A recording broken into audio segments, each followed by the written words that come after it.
उत्तर प्रदेश में योगी आदित्यनाथ की क़यादत वाली बीजेपी सरकार ने कमान संभाल ली है।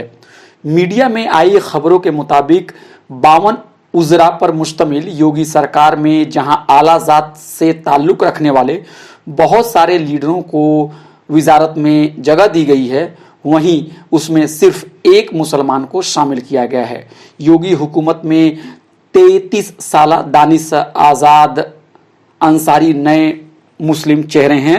दानिश आज़ाद अंसारी को वजीर ममलकत की जिम्मेदारी दी गई है। कुछ रोज पहले तक वह मीडिया की तवज्जो से दूर थे, मगर जो जानकारी अब मिल रही है उसके मुताबिक यह वजीर कई सालों से बीजेपी के लिए खामोशी से काम कर रहे थे। याद रहे कि साबिका योगी सरकार में मोहसिन रजा को वजीर बनाया गया था, मगर इस बार उनको ड्रॉप कर दिया गया है। इंडियन एक्सप्रेस की ये खबर के मुताबिक दानिश आज़ाद अंसारी बीजेपी की रियासती अक़लियती कमेटी के जनरल सेक्रेटरी हैं। इससे कबल वह योगी हुकूमत में उर्दू जबान कमेटी के रुकन भी रह चुके हैं।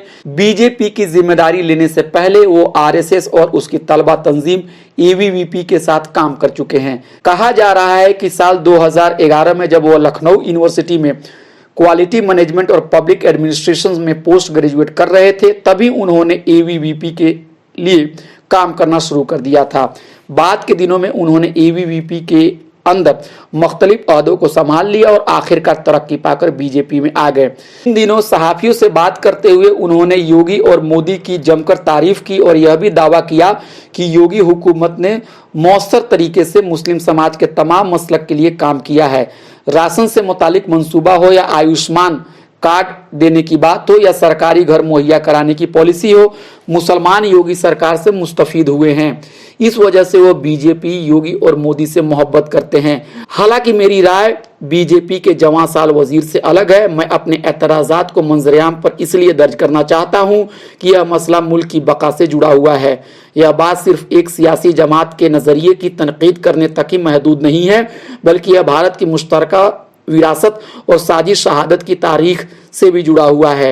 यह भारत की मुश्तरका कौमियत, फ़िरक़ावाराना हमआहंगी और तनोव की सेहत से भी जुड़ा हुआ है। इतना ही नहीं, भारत की जमहूरियत से भी बराह रास्त ताल्लुक़ रखता है। असल बात यह है कि जिस समाज में मुख्तलिफ धर्म, मजहब, जात, बिरादरी, नस्ल, जिन्स के लोग रहते हैं, वह समाज तभी आगे बढ़ सकता है जब इक़्तिदार में सबकी शिरकत को यकीनी बनाई जाए और सबके साथ इंसाफ किया जाए। अगर मुल्क का एक भी शहरी यह महसूस करता है कि वह फला मजहब और जात से ताल्लुक़ रखने की वजह से इम्तियाज और तासुब का शिकार है, तो मुआशरे की सेहत के लिए अच्छी बात नहीं है। इस बात के पूरे इम्कानात हैं कि जब एक के साथ नाइंसाफ़ी पर आंख बंद कर ली जाती है तो जालिम के हौसले बुलंद हो जाते हैं और वह एक के बाद दीगर शख्स के साथ जुल्म और ज्यादती करता है। धीरे धीरे रोशनी पर तारीकी तारी हो जाती है। आज़ादी मिलने से कुछ ही दिन पहले डॉक्टर भीमराव अंबेडकर भी इसी तरह के मसले से लड़ रहे थे। आज के तशवीशनाक हालात को समझने के लिए हमें 1947 में वापस लौटना होगा, जब यह बात साफ तौर पर दिख रही थी कि भारत का आईन का मसौदा कानून साज असेंबली में तहरीर किया जाएगा। तब all India schedule caste federation ने बाबा साहब अम्बेडकर से यह इल्तजा की कि वह फेडरेशन की तरफ से एक करारदाद कानून साज असेंबली में पेश करे, जिसमें शेड्यूल कास्ट यानी दलितों के हुकूक से मुताल्लिक तहफ़्फ़ुज़ात दर्ज हो।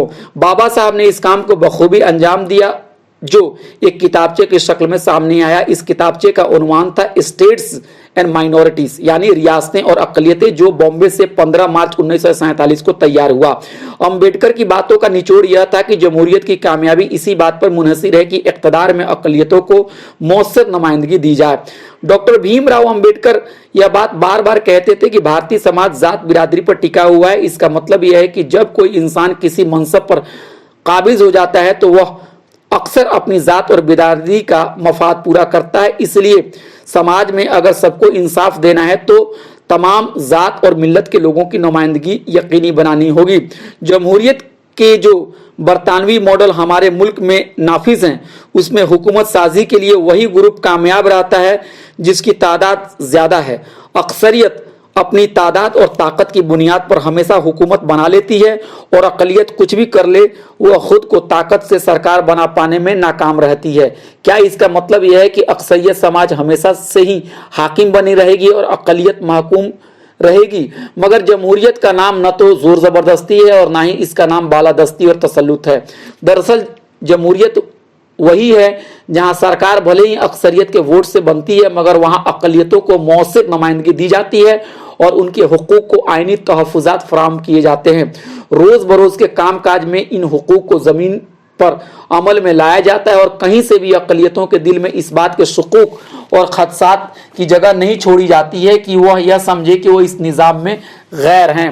تبھی تو ڈاکٹر بھیم راؤ امبیڈکر نے اقلیتوں کو اہمیت دینے کی بات کہی ہے۔ یہ بات مؤثر نمائندگی سے بھی جڑی ہوئی ہے۔ ڈاکٹر امبیڈکر یہ کہنا چاہتے تھے کہ جمہوری نظام میں اقلیتوں کو اپنی بات رکھنے، اپنے مفاد کی ترجمانی کرنے، اپنی شکایت کو دور کرانے کا پورا موقع ملنا چاہیے۔ اتنا ہی نہیں بلکہ ان کو اقتدار میں اس قدر حصہ داری دی جائے اور ایسے اختیارات مہیا کرائے جائے تاکہ ان کا حق کوئی بھی نہ چھین سکے۔ تبھی ڈاکٹر امبیڈکر اقلیتوں کے لیے مؤثر نمائندگی کی بات کرتے تھے اور ان کا مطلب یہ تھا کہ ہر شعبے، خواہ قانون ساز اسمبلی یا سرکاری نوکری یا پھر تعلیمی ادارے، ہر طرف اقلیتوں کو واجب نمائندگی دی جائے تاکہ وہ کبھی بھی خود کو اجنبی اور غیر نہ سمجھ پائیں۔ وہ اس بات سے بھی پریشان تھے کہ جہاں اکثریت جمہوریت میں سیاسی جمہوریت ہوتی ہے، وہیں بھارت میں اکثریت فرقہ وارانہ اکثریت ہے۔ ان کا ماننا تھا کہ حکومت سازی کے دوران اقلیتوں کو مؤثر نمائندگی دی جانی چاہیے، نہیں تو اقلیت ہمیشہ کے لیے محکوم طبقات بن کر رہ جائیں گے۔ امبیڈکر کہتے تھے کہ یہ بہت ہی ناامیدی کی بات ہے کہ سیاسی حلقے میں اقلیتوں کے اوپر اکثریت اپنی بالادستی تھوپ رہی ہے۔ اگر ایسا ہوتا رہا تو یہ بالادستی جمہوریت کے جذبے کو پارا پارا کر دے گی۔ بابا صاحب امبیڈکر کی تصویر پر گلپوشی کرنے میں بھگوا طاقتیں دوسروں سے مقابلہ کرتی ہیں اور انہیں پنڈت جواہر لال نہرو اور کانگریس کے خلاف کھڑا کرتی ہیں تاکہ ان کو زیادہ سے زیادہ دلتوں کا ووٹ حاصل ہو جائے، مگر جب بابا صاحب امبیڈکر کے پیغامات کو عملی جامہ پہنانے کی بات ہوتی ہے تو بھگوا طاقتیں بھاگ جاتی ہیں۔ بابا صاحب کے افکار کا اس سے بڑا اور کیا مذاق ہو سکتا ہے کہ بی جے پی نے تقریباً 4 کروڑ مسلمانوں کو نظر انداز کیا ہے اور کسی کو بھی اسمبلی انتخابات کے دوران ٹکٹ نہیں دیا ہے۔ جس کمیونٹی کی آبادی 20% کے قریب ہو، اس میں سے ایک شخص بھی اسے باصلاحیت نظر نہیں آیا۔ اب وہ بغیر الیکشن لڑائے ایک اقلیت کو وزیر بنا کر اقلیتوں کو یہ پیغام دینا چاہتی ہے کہ بھاجپا سے بڑی دوسری کوئی پارٹی فراخ دل نہیں ہے۔ میں دانش آزاد انصاری کو وزیر بننے پر مبارکباد پیش کرتا ہوں اور امید کرتا ہوں کہ وہ امبیڈکر کی ان باتوں کو اپنی پارٹی کے اندر بھی اٹھائیں گے۔ دوستو، یہ میرا مضمون تھا جو آج انقلاب میں 29 مارچ 2022 کو انقلاب اخبار میں شائع ہوا۔ اس کا عنوان یعنی ٹائٹل ہے اقلیتوں کی مؤثر نمائندگی ہی اصل جمہوریت ہے۔ جہاں اقلیتوں کو ان کا حق ملے اسی کا نام جمہوریت ہے۔ میں ابھے کمار، آپ اپنی رائے دیجیے تاکہ میں اصلاح کر سکوں، آپ سے سیکھ سکوں۔ اگر آپ کو یہ ٹاک پسند آیا ہو تو اسے دوسروں تک بھی پہنچائیے۔ شکریہ۔